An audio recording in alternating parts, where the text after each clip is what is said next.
এই যে বাবা আমি তুই যে এত মস্করা জানো এ তো আমরা বুঝতে পারি নাই। এই বেআই বেআইন কি সমস্যা কি আপনারা এইভাবে কথা বলতেছেন? আরে আব্বা কি করছে কইবা তো নাকি?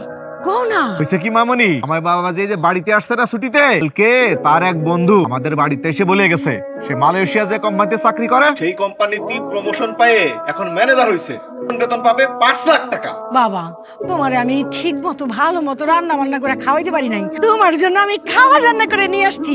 এত বড় একটা রাজা হাঁস পিজা ভুনা করছি, মুরগির মাংস রান্না, তারপরে পিঠাও আনছি।